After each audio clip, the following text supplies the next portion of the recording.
Capítulo 1 da Epístola do Apóstolo Paulo aos Romanos. Este livro é o 6º livro do Novo Testamento, tem 16 capítulos e 433 versículos.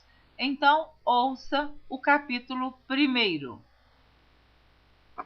Paulo, servo de Jesus Cristo, chamado para apóstolo, separado para o Evangelho de Deus, o qual antes havia prometido pelos seus profetas nas Santas Escrituras, acerca de seu filho, que nasceu da descendência de Davi, segundo a carne, declarado Filho de Deus, em poder, segundo o Espírito de santificação, pela ressurreição dos mortos, Jesus Cristo, nosso Senhor, pelo qual recebemos a graça e o apostolado para a obediência da fé entre todas as gentes pelo seu nome, entre as quais sois também vós chamados para serdes de Jesus Cristo, a todos os que estáis em Roma, amados de Deus, chamados santos, graça e paz de Deus, nosso Pai,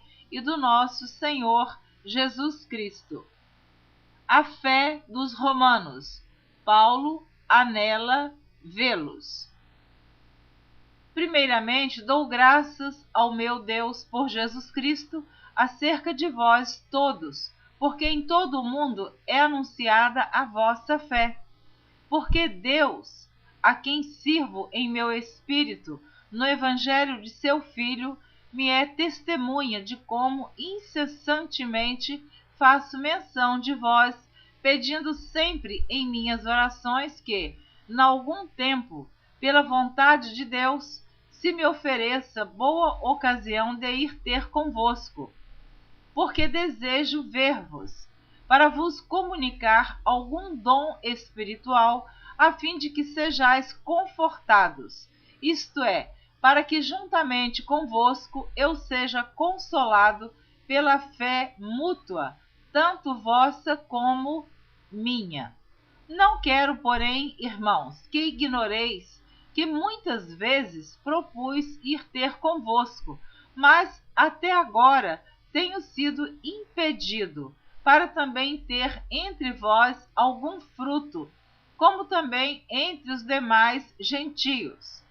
Eu sou devedor tanto a gregos como a bárbaros, tanto a sábios como a ignorantes, e assim, quanto está em mim, estou pronto para também vos anunciar o Evangelho a vós que estáis em Roma. O assunto da epístola, a justiça da fé. Porque não me envergonho do Evangelho de Cristo, pois é o poder de Deus para a salvação de todo aquele que crê, primeiro do judeu e também do grego, porque nele se descobre a justiça de Deus de fé em fé, como está escrito, mas o justo viverá da fé. A idolatria e depravação dos gentios. Porque do céu se manifesta a ira de Deus sobre toda a impiedade e injustiça dos homens que detêm a verdade em injustiça, porquanto o que Deus se pode conhecer nele se manifesta, porque Deus lhe o manifestou.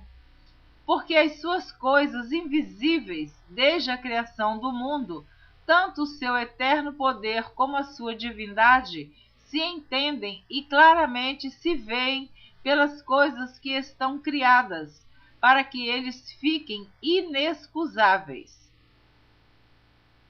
Porquanto, tendo conhecido a Deus, não o glorificaram como Deus, nem lhe deram graças, antes, em seus discursos, se desvaneceram, e o seu coração insensato se obscureceu.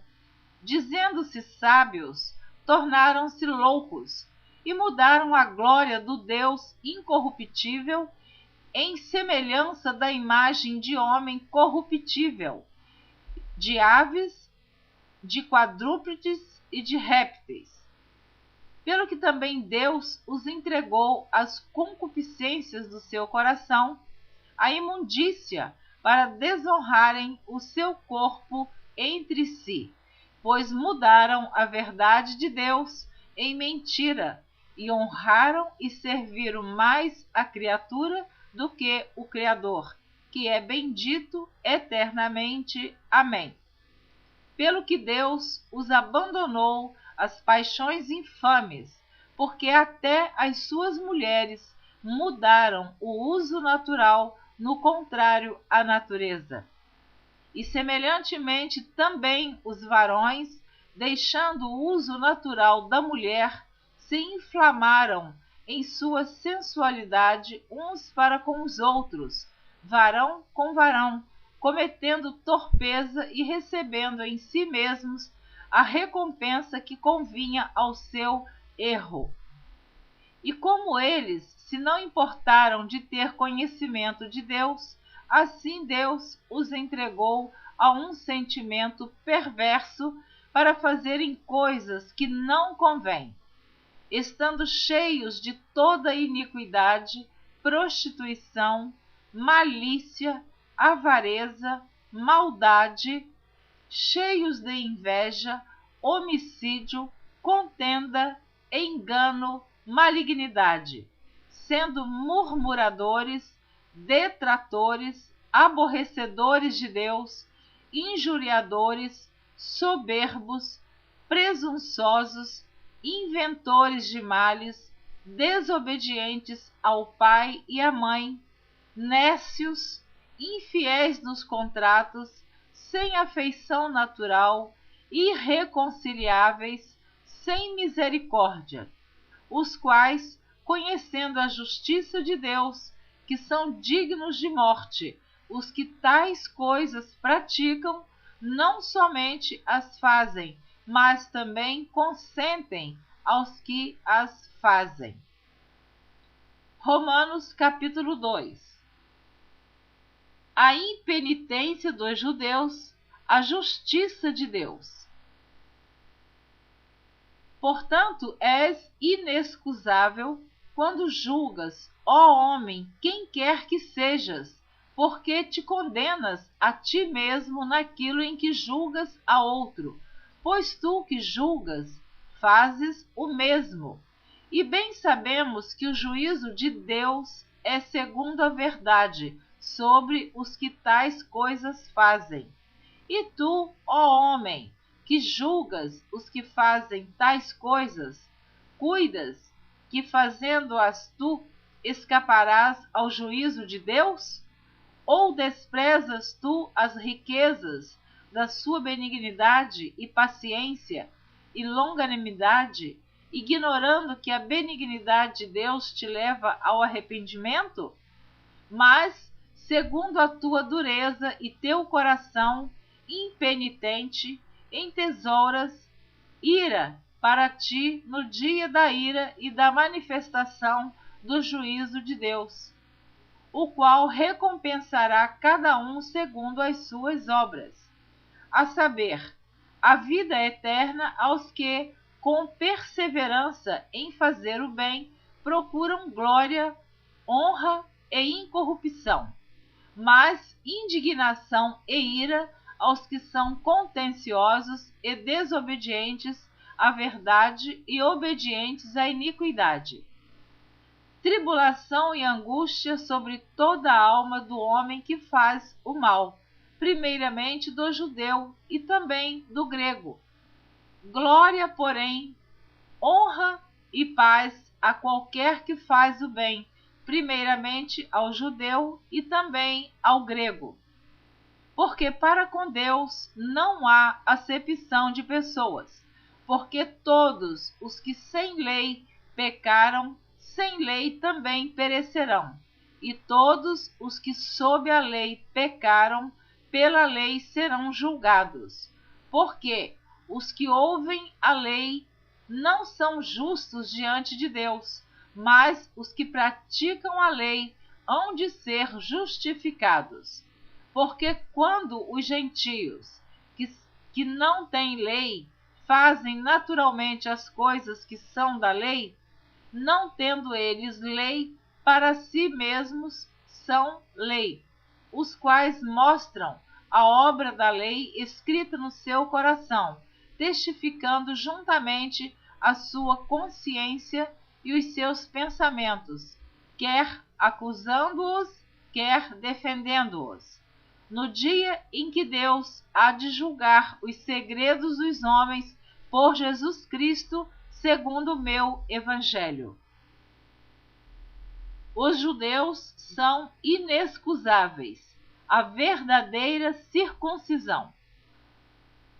Eis que tu, que tens por sobrenome judeu, e repousas na lei, e te glorias em Deus, e sabes a sua vontade, e aprovas as coisas excelentes, sendo instruído por lei, e confias que és guia dos cegos, luz dos que estão em trevas, instruidor dos nécios, mestre de crianças, que tens a forma da ciência e da verdade na lei.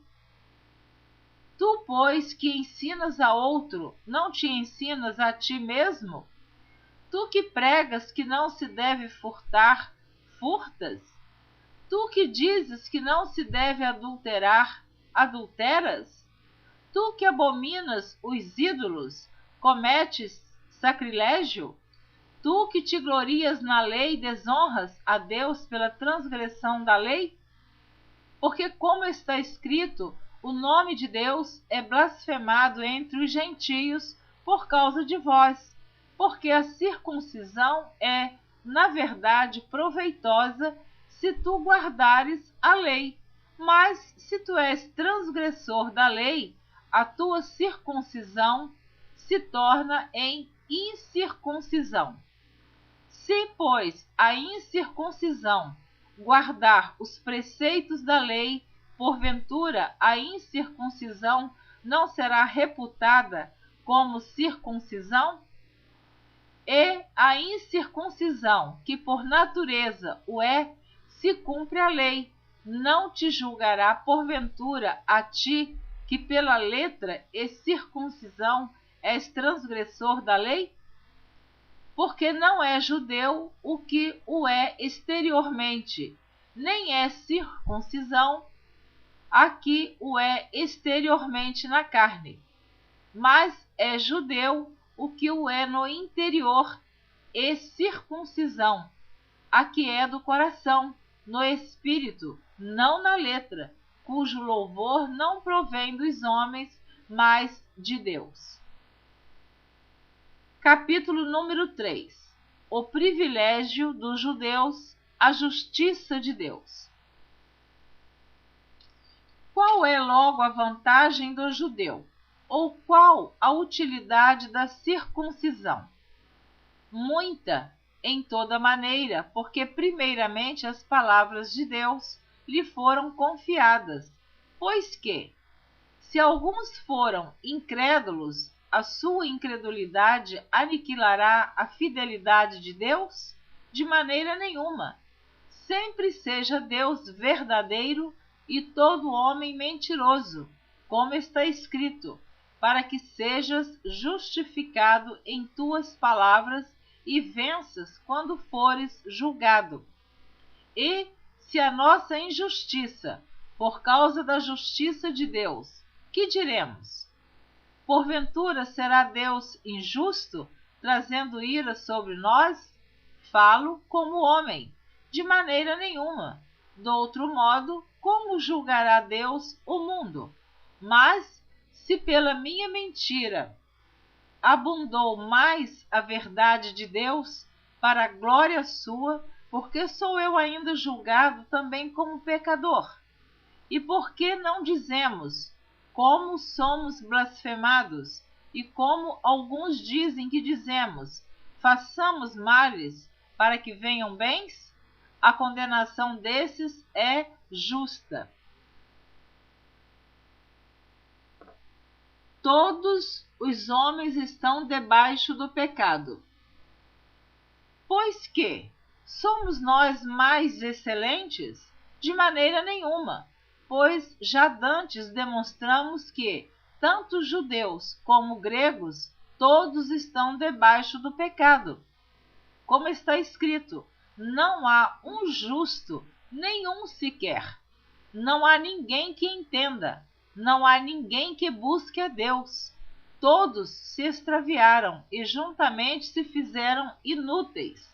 Não há quem faça o bem, não há nem um só. A sua garganta é um sepulcro aberto, com a língua tratam enganosamente. Peçonha de áspides está debaixo de seus lábios, cuja boca está cheia de maldição e amargura. Os seus pés são ligeiros para derramar sangue. Em seus caminhos há destruição e miséria. E não conheceram o caminho da paz. Não há temor de Deus diante de seus olhos. Ora, nós sabemos que tudo o que a lei diz aos que estão debaixo da lei o diz, para que toda boca esteja fechada e todo o mundo seja condenável diante de Deus.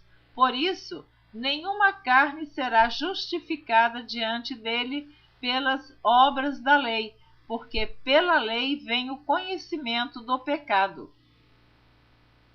A justificação pela fé em Jesus Cristo. Mas agora se manifestou sem lei a justiça de Deus, tendo o testemunho da lei e dos profetas, isto é, a justiça de Deus pela fé em Jesus Cristo para todos e sobre todos os que creem, porque não há diferença, porque todos pecaram e destituídos estão da glória de Deus, sendo justificados gratuitamente pela sua graça, pela redenção que há em Cristo Jesus, ao qual Deus propôs para propiciação pela fé no seu sangue, para demonstrar a sua justiça pela remissão dos pecados dantes cometidos, sob a paciência de Deus, para demonstração da sua justiça neste tempo presente, para que ele seja justo e justificador daquele que tem fé em Jesus. Onde está logo a jactância? É excluída. Por qual lei? Das obras? Não, mas pela lei da fé. Concluímos, pois, que o homem é justificado pela fé, sem as obras da lei. É porventura Deus somente dos judeus? E não o é também dos gentios? Também dos gentios, certamente. Se Deus é um só, que justifica pela fé a circuncisão e, por meio da fé, a incircuncisão. Anulamos, pois, a lei pela fé? De maneira nenhuma. Antes estabelecemos a lei.